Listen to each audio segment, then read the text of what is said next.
This is one of the most grave transmissions we've ever engaged in. We finally, in the last day, got the UN treaty.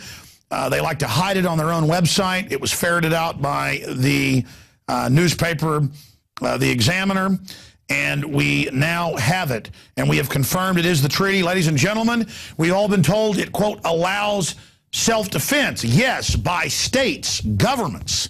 Because the UN before had said they even want governments disarmed. That's the State Department Memorandum 7277. So now they're coming out, and we have the quotes in an article, bombshell leaked UN treaty does ban guns. And notice, magical timing with the Batman shooting in Colorado, all the police reporting 2 shooters, witnesses 2 shooters, smoke bombs from 2 sides. Even Fox News, we had an article yesterday, local Fox said it doesn't add up. The mother didn't say her son had done it. She said they just said that. This stinks to high heaven, but if they'd stage Fast and Furious that's killed thousands, including several police officers, would they stage this? I don't know what Larry Pratt's going to say on this, but he joins us, then we'll get into the treaty. Mr. Pratt, great having you on such short notice. Out of the gates, great to be with you. Thank you, sir. What is your take right now on this situation? What do you, I mean, obviously they're seizing on it politically. Obama's saying you shouldn't have Semiano. We're seeing Michael Moore, all the usual suspects. Sure. Bloomberg's telling police to go on strike. We're going to cover all those points. But what does your gut tell you? And now a week later in the aftermath, what is the intel you've got on this shooting in Colorado? Am I wrong for being suspicious? I don't think you're wrong. I would have disagreed with you before Fast and Furious because I never in my wildest fears would have thought that our government would actually premeditatedly kill. Some 400 Mexicans have been murdered and a couple of our U.S. agents. So after we caught them planning premeditatedly for a program that would get people murdered, one of the whistleblowers submitted a report on weekly briefings at ATF. And when the head of the ATF at the time would be given the increase in body counts in Mexico, he would say things like, good, the program's working. Well, so this was no mistake. This was not a sting operation gone bad. This was premeditated murder. Well, if our government would do that, then even though I think the evil of the human heart is sufficient to account for somebody that wants to go and shoot people at random, we've had, since we've been keeping records in this country, this has happened every few years since the 1870s. 10, 20, 30 people being murdered at a time. By the way, long before semi-automatics were available to people. So this is what human beings are capable of. And now we have to admit that maybe this is something that our government is capable of, because this is only 12 people murdered. They were good for 400 in Fast and Furious. Wow. Well said. I've seen Mexican estimates of 2,000, but you're saying confirmed it's around 400? Well, 400 when the guns were actually left at the murder scene. That doesn't mean that others haven't been murdered by people using these guns. It's just that we can actually tie the recovered gun back to the records that were being kept in Fast and Furious. Little Nazis keeping records of all the things that were happening. Unbelievable. And now we have the spectacle of them declaring executive privilege. I'm actually pleased how far the Congress has gone. I didn't think they would go this far, but I'd like to see them go further. But we owe a tribute to Darrell Issa, chairman of the House Oversight Committee, and to Charles Grassley in the Senate, although he didn't have the authority and the power that Chairman Issa has. Issa had to, in a sense, arm wrestle the Speaker to have the hearings, then to have the vote on contempt of Congress, and now it's his lawyers that are preparing to actually file charges in the federal court for the District of Columbia. Could very well happen before the end of this month, certainly early August. There might even be a resolution of that first complaint in the D.C. court sometime in September. There were 2 contempt citations. One was criminal, but that won't be heard until sometime next year because the backlog there is rather substantial. But civil cases move much more quickly in the D.C. court. And so as a nice little extra added feature for the election, we're going to be hearing about the mass murder committed by people under the direction of the Attorney General of the United States, and frankly, officials that one guy who reports directly to the president daily was involved in this, was routinely being briefed on how good a job they were doing with Fast and Furious. Now, what is the sense in Washington? You just mentioned that there could be some criminal charges. What is the sense? Because if they can get away with Fast and Furious and lying about it and being caught, then they can get away with anything. I mean, it's either set up the executive as infallible and above the law, or we know this goes above Holder. It goes right up to Obama. Yeah. Well, let's assume that the D.C. Court of Appeals, which for the District of Columbia, which is on the more liberal side, they don't manage to get a good judge or panel, and the panel says, no, Eric Holder didn't do anything wrong. We're not going to. He didn't need to supply any documents. Well, it can be appealed to the D.C. Court of Appeals, federal court, and there you have a much better shot at getting a sensible panel. Let's just hypothetically assume that the court says, Mr. Holder, cough up the records. My guess is Holder would rather go to jail for a few months on contempt of court rather than go to jail for a few lifetimes based on what may well be in those documents. And that's what's really scary. If they exonerated them, they would release them. This is a no-brainer. Exactly. Now, I think they're between a rock and a hard place, and the more this high-level poker game gets played out, it'll be more and more difficult for the Democrat media to continue to sweep this under the rug. But because we have an alternate media, certainly not the least of which is your radio program, more and more Americans are finding out that, what? Our government did what? And that is indefensible. So I think it will be one of the many reasons that the president goes down to defeat. I kind of agree. I think the economy is going to be a big factor, but certainly involvement in a blood-curdling scheme such as Fast and Furious, that's going to contribute as well. Unless they engage in election fraud. And I'm normally not a person that's lesser of two evils. I kind of got mad at Rand Paul endorsing Romney, but Obama is so bad, saying that you didn't build a business, you didn't do jack squat, the government did it. I mean, it's like listening to Mao Zedong or something. Well, I mean, precisely, it's listening to Saul Alinsky, and that's who the president's intellectual mentor has been. His works, he never met him personally, but he taught at Saul Alinsky's Industrial Areas Foundation, and the left does something that the right is not so good about. The left understands that personnel is policy. They seldom make a mistake in putting somebody in a position that doesn't completely toe the line. Republicans do it all the time. They'll take over a committee and say, oh, these are nice people. I've worked in the minority. They're professional. They're not political. That's stupid. That's why they're called the stupid party. The left doesn't make that mistake. For Obama to have been chosen to teach at that Industrial Areas Foundation, founded by Alinsky, means he's that same small c communist that Alinsky called himself. And that's what has been presented to the American people. I thought Obama was going to keep his mouth shut. I thought maybe he'd finally learned to stop lecturing us about why we need to be socialists, in particular on this gun issue of Fast and Furious and on the shooting out in Aurora. But yesterday, he couldn't keep the salute down to the Führer, and he went off and said, we need to ban those AK-47s. In other words, we need to renew the Clinton gun ban. You just gave an allusion to Dr. Strangelove where he can't help it. He's like, Exactly. He goes, small business didn't do jack crap. The state built it. And by the way, we should ban all semi-autos. I mean, he is committing political suicide in front of everybody. He just can't help it.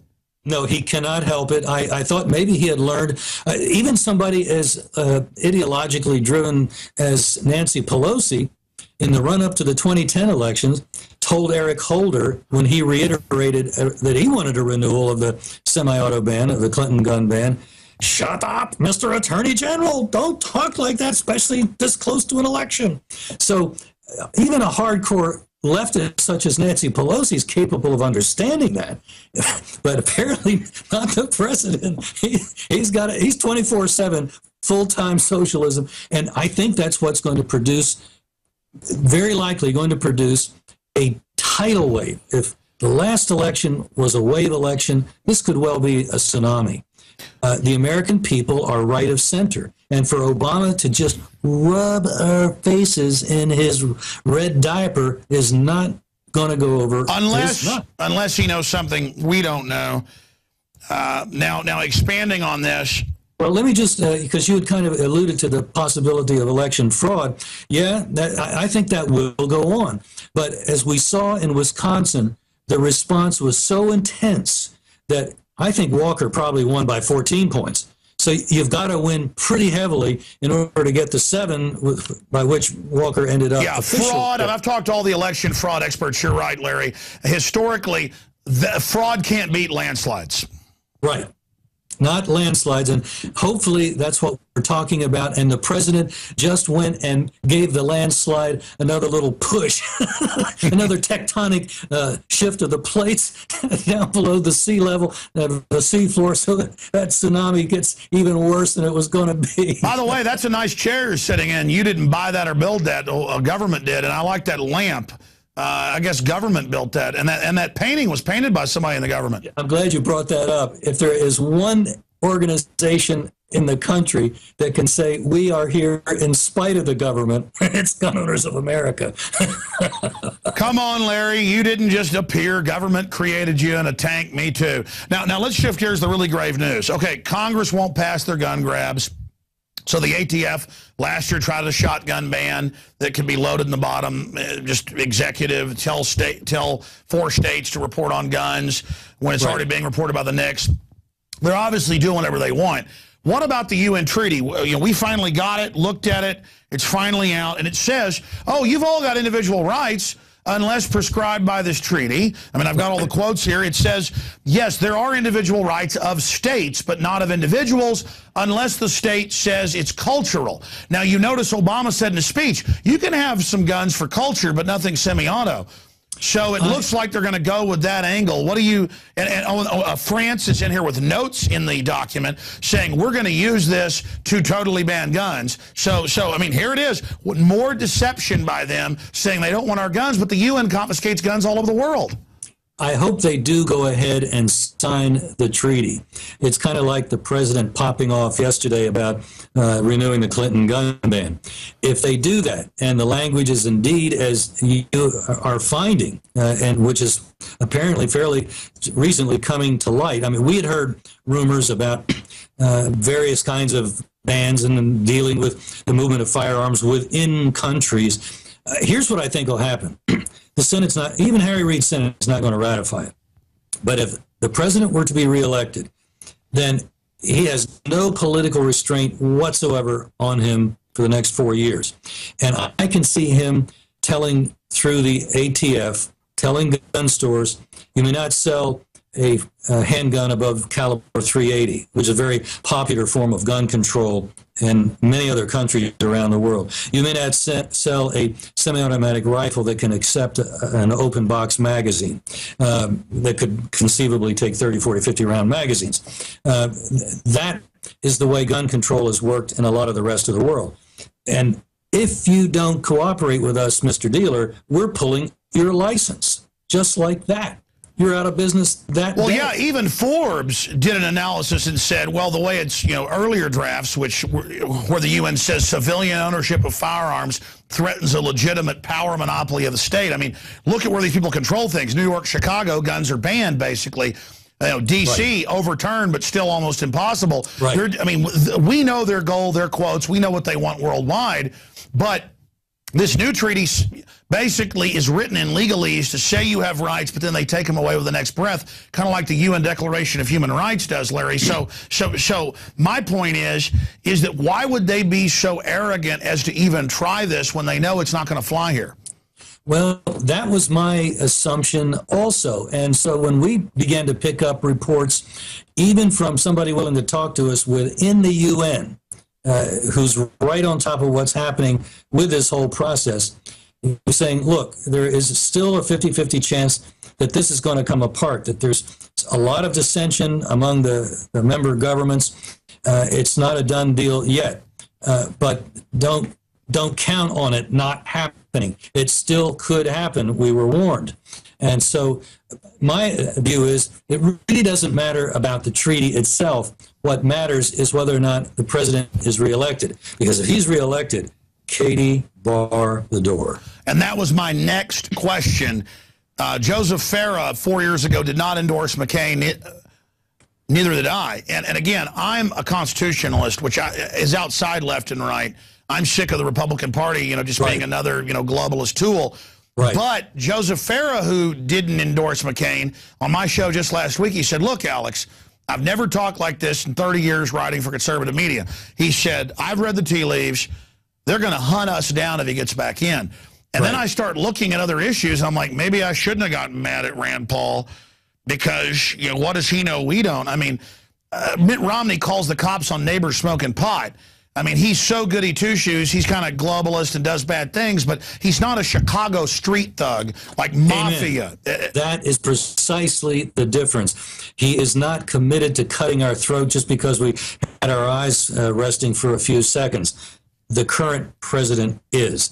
And it's a degree of intensity that, Lord willing, can be controlled by a Republican Congress that just doesn't send him bad stuff and doesn't let President Romney get away with nominating bad people. The Republicans in the Senate finally showed that they had some sort of backbone when they told Harriet Miers, go back to the president's White House. You're not going to be on that bench. And that could be done with a Romney. If I thought Obama, even though he had this communist past, it was just kind of his left cover as a little corporatist minion, of kind of monopoly capitalist. But now, more and more, it's like, wow, is this a communist coup within the power structure? I mean, because he's dangerous. I think so. I quite agree. I'm of the persuasion that Mark Levin has it right, that Obama has to go no matter what. He said, if all I have to vote for is an orange juice can, I'm going to vote for the orange juice can. So when I go vote on November 6th, I'm thinking of actually taking an orange juice can with me. I tell you, it is unbelievable, the types of things. I've had Media Matters almost on a weekly basis now and Think Progress that are run by White House advisors. They have meetings saying I should be shut down, that Drudge needs to be. I mean, they are just Media Matters. As you know, a year ago, their internal memos came out where they said infiltrate libertarian conservative media, destroy us from within. This criminal justice department's going after News Corps, who's not perfect, but they're shipping guns to Mexico. Forget phone hacking in England. Right. I mean, I'm really starting to understand that it isn't business as usual where both parties are just corrupt. This is a raving group of criminals. Yeah, this is an historic crisis. I agree with you. Both parties are substantially corrupt. And I would add one small caveat. I've been very encouraged on the whole by the way the Republican primaries have been going. We got rid of Lugar. We didn't get rid of Hatch because for the last year he's been lying about being a conservative again, and people gave him a pass. But in many of the other Republican primaries, particularly those that were open, no incumbent, the more Tea Party type candidate prevailed. We got rid of Sullivan, who needed getting rid of, down in Oklahoma. There may be some other incumbents that could still go down. So it's not perfect. We're human beings, and we still have to owe everything that we do wrong to Adam and Eve. But I see a more discerning, more concerned electorate this year than even in 2010. And I think even the power structure is getting scared. Power structure that isn't totally criminal but somewhat corrupt. They're understanding, hey, this has gone too far. You're going to get totally taken over by crazies if you don't put the brakes on this globalism. Do you agree with that statement?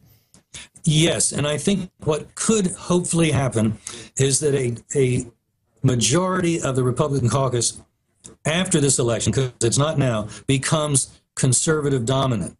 Then even if they don't get rid of Boehner, which they should, but if they don't, Boehner is going to be further restrained and constrained, and he's not going to, for instance, he made it very difficult for Representative Darrell Issa, the head of the Oversight Committee, to even hold hearings. And then to have the contempt of Congress vote. Well, thankfully, Darrell Issa, I'll tell you what, if I had a candidate for speaker, it would be he. This guy clearly has a backbone. No wonder he made by himself over $300 million. And watching him even though he's not a lawyer, he was asking questions as one of the best cross-examiners up there. The guy really has a cutting edge, and he could actually make a difference if he became speaker. But even if he doesn't, my guess is behind the scenes, he's got the backbone to tell Boehner, you know what, I'm going to come and give you a wedgie if you don't straighten up. Well, certainly that is good news overall. Larry Pratt, I've got two final questions. Than anything else you have to add, because I know you're very, very busy and need to go here in just a few minutes. But I wanted to ask you here to elaborate, what will Obama do if he is reelected? And then that leads into my final question. You know, I've been very critical of the NRA. You guys are stalwarts. You've stopped so much they wouldn't fight.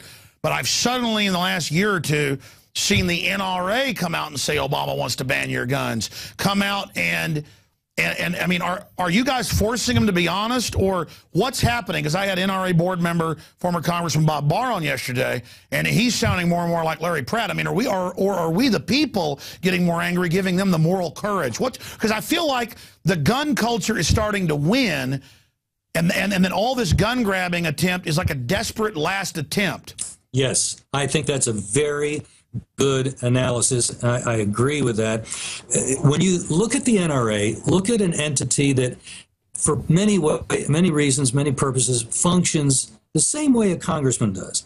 And they were never founded to be adversarial. They were founded to help the government work better. The Union officers that founded the NRA were horrified that the Irish immigrants that got conscripted couldn't shoot worth the doggone, and those Johnny Rebs were able to shoot a squirrel jumping out of a tree.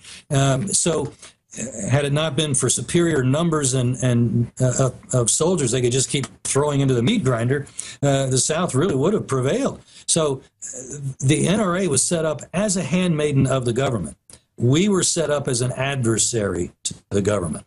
And what's happened is now that we've been around and we've grown and enough people have begun to, oh, there's a difference. Oh, why? I wonder why they're doing it that way instead of with the NRA. And it's thrown enough light on these issues that the NRA, responding much like any other public official that wants to get reelected, is saying, oh, like Senator Hatch perhaps, oh, so you want me to be conservative, huh? Okay, I'll vote conservative. But I just want to keep the job. Very well said. So in closing, any other key news blurbs? People can get free news alerts at gunowners.org or join and support you. Very important to do. But what will Obama do? What's your intel if he gets reelected? What's going to happen? Oh, Katie barred the door. It's gunowners.org, and you can sign up for free alerts there. So we do urge people to go there. If the president is reelected, Alex, I think the United States, as we have known it, as it has existed historically particularly, it's gone. We will become a two-bit dictatorship like so many in the rest of the world, and it will take much treasure, let me just leave it at that, to regain a constitutional republic again, because we will then be living under, they will try to disarm us. They will then point the guns at us when, in fact, the Second Amendment, as I've said before, is intended for us to keep the guns pointed at the government so the government remembers every day, oh, yeah, I work for them. Nuts. All right, Larry Pratt, thank God you're there, because I don't think we'd have our Second Amendment if it wasn't for you guys. Thank you so much. Thank you for having me on, because we have a much bigger voice because of you, my friend. Thank you. Larry Pratt, gunners.org. Folks, go there, join today. Thank you, sir. Thanks. And we'll get him on next week on the radio if he can do it, to give us an analysis of the UN treaty. It just came out today. Story, a bombshell, leaked UN treaty does ban guns. If you believe in this type of information and want to see a free press continue, despite the White House attacks on our organization, please subscribe for 15 cents a day at prisonplanet.tv. If you don't support us by spreading the word about the show and financially, you're nuts. We are the tip of the spear, and we are a platform for liberty, and we are risking our lives, our names, our treasure, our blood, our families in the gamble for liberty, because it is no gamble. Life is not worth living if you're a slave. So as for me, I'm all in the fight against tyranny. 15-day free trial, prisonplanet.tv. That's it this evening. Great job to the crew as always. I'll see you back tomorrow night and 12 noon Eastern, 11 a.m. Central at Infowars.com for the syndicated radio transmission. Until then, I'm yours in liberty. Alex Jones signing off. Great job, crew.